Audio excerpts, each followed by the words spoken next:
Voilà donc en grande 2 l'obtention de la fonte. Voilà donc comment on peut obtenir la fonte. La fonte, je disais, c'est quoi? C'est un mélange de fer, du carbone et des impuretés. Maintenant, comment on peut obtenir la fonte? C'est tellement simple. Ça veut dire qu'on introduit un mélange du carbone, oui, qui est le coke, maintenant avec un minerai de fer. Voilà, dans le haut fourneau. Maintenant, avec les différentes températures là, ça veut dire que le minerai subit une transformation et puis on obtient le liquide qui est la fonte. Voilà, donc c'est juste le processus que je vais vous expliquer. Voilà, donc ici, ce qu'on peut retenir ici, le mélange du coke, entre parenthèses carbone, et du minerai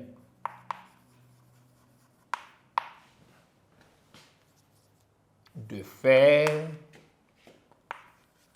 est introduit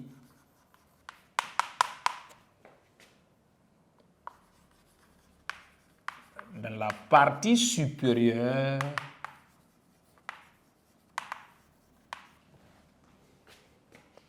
du haut fourneau.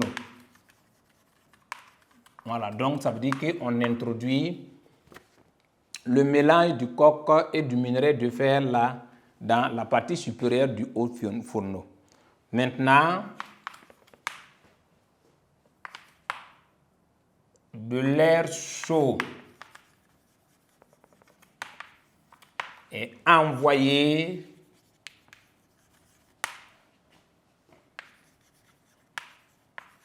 dans la partie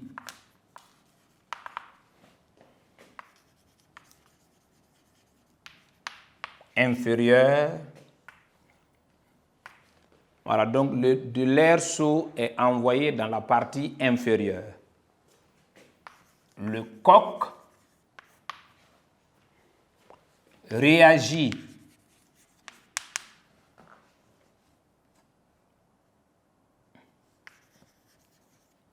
avec l'oxygène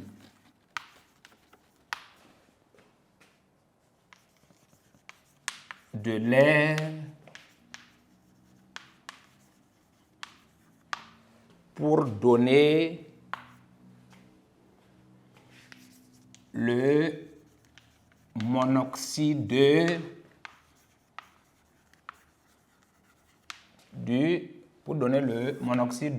carbone.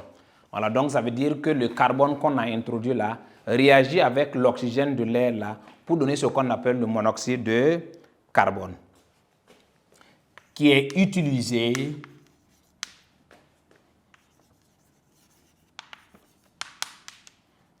comme réducteur.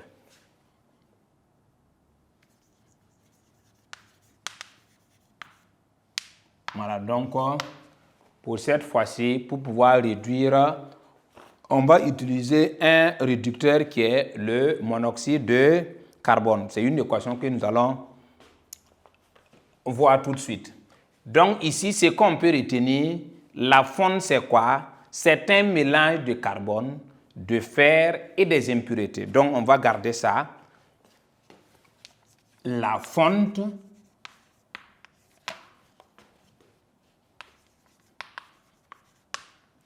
est un mélange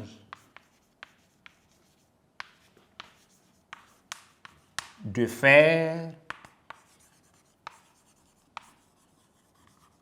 du carbone et des impuretés. Voilà, donc si on vous demande de quoi est constituée la fonte, voilà, voici ce que vous devez retenir. La fonte, là, c'est un mélange de fer, du carbone et des impuretés. Voilà, voici ce que vous devez retenir. Maintenant, c'est tout un processus pour obtenir la fonte. Voilà, donc pour obtenir la fonte, on introduit dans la partie supérieure du haut fourneau un mélange de coke et du minerai de fer. Maintenant, avec les différentes températures, ça veut dire que ce mélange-là va subir ce qu'on appelle des transformations Et puis, comme la température est tellement élevée, le corps là devient liquide. Et puis, on récupère ça dans la partie inférieure du haut fourneau, puisqu'on a créé un petit passage pour que le liquide là puisse sortir. C'est ce liquide-là qu'on appelle la fonte. C'est un mélange de carbone, de fer et des impuretés. Voilà, donc voici ce qu'on peut retenir. Donc ici, on va mettre retenons. Donc ici, la réduction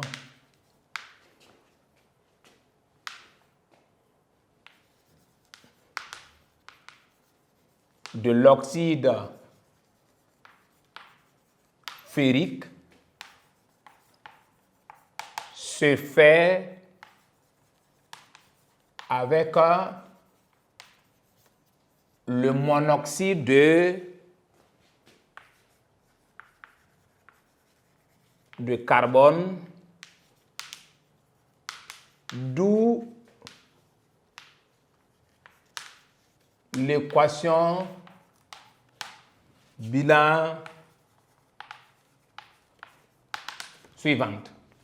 Voilà, donc on va proposer cette équation pour pouvoir obtenir le fer. Donc ici, on a dit que l'oxyde ferrique se réduit grâce au monoxyde de carbone qui est CO. Voilà, pour obtenir, ça veut dire qu'à l'examen même, on peut faire ça et puis on demande de compléter point, point, point, plus point, point, point.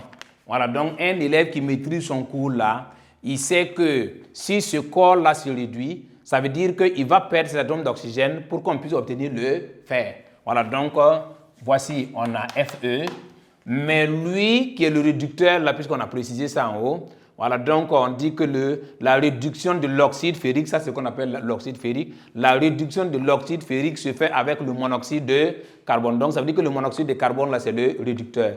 Maintenant, lui, il est capable maintenant d'arracher à l'atome d'oxygène, à l'oxyde ses atomes d'oxygène. Donc ici, si lui il gagne des atomes d'oxygène, il se transforme en CO2. Voilà, donc voici l'équation qu'on peut obtenir avec la réduction de l'oxyde ferrique ici.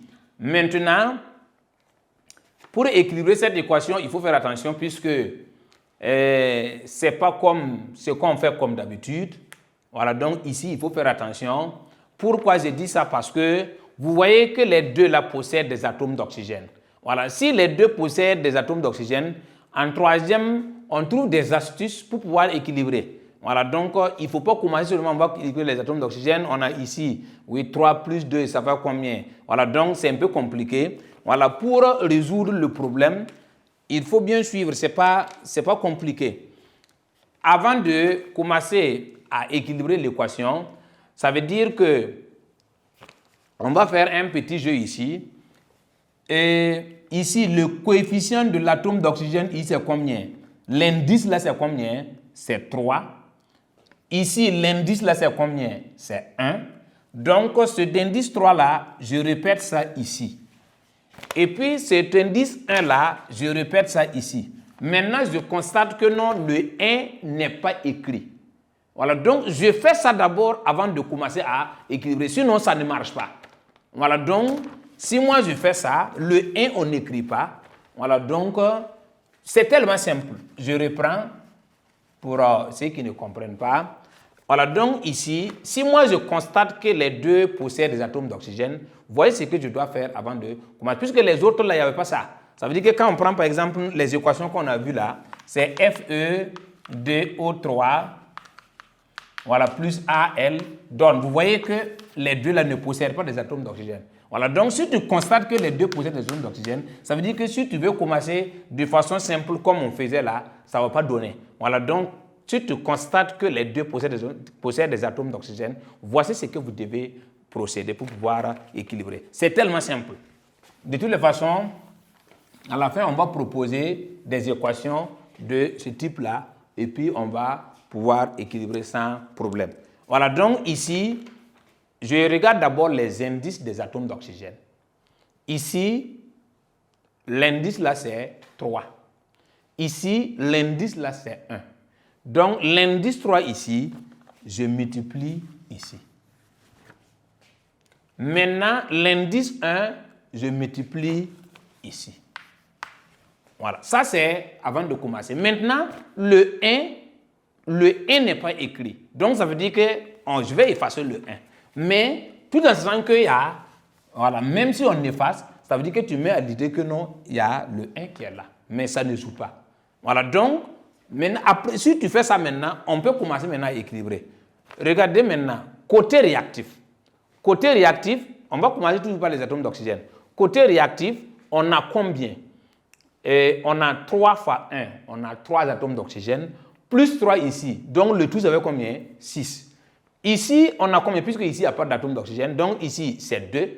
L'autre côté, on a 6. L'autre côté, on a combien? 2. Donc, qu'est-ce qu'on fait? On multiplie par 3. Donc, 3 fois 2, ça donne 6. Donc, en termes d'éléments oxygène, c'est déjà équilibré. Ça fait 3 ici, plus 3 ici, ça fait 6. Donc, ici, c'est 3 fois 2, ça fait 6. Voilà, donc on veut attaquer maintenant l'élément carbone, si vous voulez. Il n'y a pas d'atome d'oxygène. Ici, il n'y a pas d'atome de carbone. Donc, ici, on a ça. Donc, ici, on a combien d'atomes de carbone? Le 3 fois 1, ça donne 3. Mais ici, on a combien également? 3 fois 1, ça donne 3. Donc, on a 3 atomes de carbone, 3 atomes de carbone. Voilà, donc, on attaque maintenant l'élément Fe. On a combien de Fe ici? On a 2 Fe. Et puis ici, on a 1. Donc, qu'est-ce qu'on fait? On multiplie par 2. Voilà, donc vous voyez que pour équilibrer ce genre d'équation, ce n'est pas la même chose que les autres équations. Donc, réellement, je vous invite à bien suivre parce qu'à l'examen, on peut proposer ça. Il y a d'autres qui pensent que c'est simple, mais en réalité, si on propose ça, il faut être vigilant. Voilà, donc, dans quelle situation on applique ça? Si on te donne et puis tu constates que les deux possèdent des atomes d'oxygène, voilà, il faut passer par ça avant de commencer à équilibrer. Voilà, donc voici ce qu'on peut dire. Maintenant, là aussi, on peut donner par exemple les flèches, préciser oxydation et réduction. Voilà, donc ici, si on quitte de là à là, vous voyez que Fe de O3 à Fe, ça veut dire que ce corps-là a subi ce qu'on appelle une réduction. Si on quitte de CO à CO2, vous voyez que le corps-là a eu des gains d'atomes d'oxygène, donc ça veut dire que c'est oxydation. Maintenant, entre les deux, ça veut dire qu'on peut parler d'oxydant et le réducteur. Vous voyez, entre les deux, on ne tient pas compte du coefficient. Lui, il possède 3 atomes d'oxygène et puis lui, il possède 1 atome d'oxygène. L'oxydant, c'est celui qui possède le plus d'atomes d'oxygène. Donc ici, c'est Fe2O3 qui est l'oxydant, CO qui est le réducteur. Voilà, donc voici des informations qu'on peut vous demander également à l'examen. Voilà, donc, après le grand 2, l'obtention de la fonte, en grand 3, nous allons voir ce qu'on appelle de la fonte à l'acier. Comment on peut quitter de la fonte pour obtenir l'acier?